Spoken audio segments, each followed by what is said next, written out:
Ankleshwar GIDC વાવે Gujarat green Gujarat clean Gujarat ઝુંબેશ અભિયાન અંતર્ગત મેઘા વૃક્ષારોપણનો કાર્યક્રમ યોજાયો હતો। વાવે ગુજરાત તેમજ ગ્રીન ગુજરાત ક્લીન ગુજરાત ઝુંબેશ અંતર્ગત Ankleshwar notified area authorise Ankleshwar industries association લઘુ ઉદ્યોગ ભારતી અને ગુજરાત પ્રદૂષણ નિયંત્રણ બોર્ડના સંયુક્ત ઉપક્રમે વૃક્ષારોપણ કાર્યક્રમનું આયોજન કરવામાં આવ્યું હતું। અંકલેશ્વર ઔદ્યોગિક વસાહતમાં આવેલી સી પમ્પિંગ સ્ટેશન નજીક પર્યાવરણમાં જતનના હેતુસર આગેવાનો દ્વારા વૃક્ષારોપણ કરવામાં આવ્યું હતું। આ પ્રસંગે અંકલેશ્વર ગુજરાત પ્રદૂષણ નિયંત્રણ બોર્ડના પ્રાદેશિક અધિકારી ડૉક્ટર જિજ્ઞાસા ઓઝા, લઘુ ઉદ્યોગ ભારતીના બળદેવ પ્રજાપતિ, કિશોર કાછડિયા, અંકલેશ્વર ઉદ્યોગ મંડળ પ્રમુખ વિમલ જેઠવા, ઉપપ્રમુખ હસમુખ પટેલ, સેક્રેટરી નીલજ પટેલ, એન્વાયરમેન્ટલાઇઝન કમિટીના Valmiji Desai, Ankleshwar notified area authorise chief officer Chintan Patel સહિતના અધિકારીઓ અને આગેવાનો ઉપસ્થિત રહ્યા હતા। ઉપસ્થિત દ્વારા પર્યાવરણનો બચાવવાનો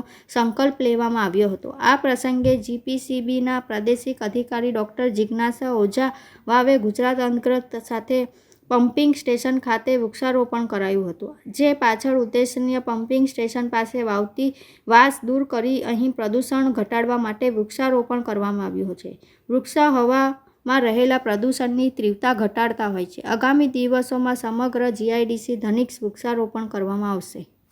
જીઆઈડીસીમાં સી પમ્પિંગ સ્ટેશન ખાતે નોટિફાઈડ એરિયા જીપીસીબી, જીઆઈડીસી, લઘુ ઉદ્યોગ ભારતી ને એઆઈના સંયુક્ત ઉપક્રમે વૃક્ષારોપણનું આયોજન કરવામાં આવેલ છે ને ખૂબ સરસ રીતે 151 ઝાડનું વાવેતર કર્યું છે ને આ અભિયાન અમારું ચાલુ જ રહેશે ને અમે જીઆઈડીસીમાં હરિયાળી ક્રાંતિ લઈને આવીશું ને જેટલી બી જગ્યા જ્યાં મળશે ત્યાં વૃક્ષોનું વાવેતર કરશું।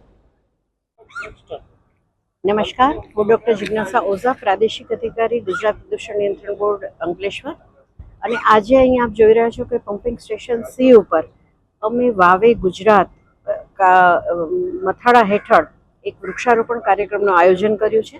આ તો હજી શરૂઆત છે અને આ જે મંત્ર છે એ મંત્ર આખી જીઆઈડીસીમાં ફેલાવવા અમે ઈચ્છીએ છીએ।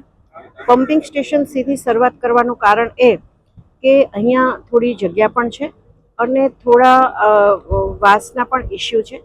તો આ જે ફોલ ઓર્ડર છે એને આ જે વૃક્ષો જે છે એ વૃક્ષો આમ જોઈએ તો આપણા વનમાળી છે, કારણ કે એ આપણને જીવન જરૂરી વસ્તુઓ તો આપે છે પણ આપણે જાણતા નથી એટલું કલ્યાણકારી કામ એ માનવ સમુદાય અને જીવ માટે કરે છે। અને એ છે કે હવામાનના પ્રદૂષકોને એ શોષવાનું પણ કામ કરે છે અને જેને કારણે આપણને પ્રદૂષણમાંથી પણ રાહત મળશે। એનો અર્થ એ નથી કે આપણી હવા છે પ્રદૂષિત છે, પણ આજુબાજુ જે કંઈ કોહવાટને કારણે કે અન્ય પ્રવૃત્તિને કારણે જે કંઈ થોડી ઘણી ગંદી વાસ ઉત્પન્ન થાય છે એ વાસ આ વૃક્ષો દ્વારા શોષી લેવામાં આવે છે। તો આ વિચારને મૂર્તમંત કરવા માટે થઈ અને અમે વૃક્ષારોપણનું આયોજન કર્યું અને મેં આપને કહ્યું એમ કે આ જે વૃક્ષારોપણનો યજ્ઞ છે એ યજ્ઞ આખા જીઆઈડીસીમાં અમે શરૂ કરીશું અને અંકલેશ્વરની જીઆઈડીસીને વધારે હરિયાળી બનાવવાનો પ્રયાસ કરીશું। ધન્યવાદ।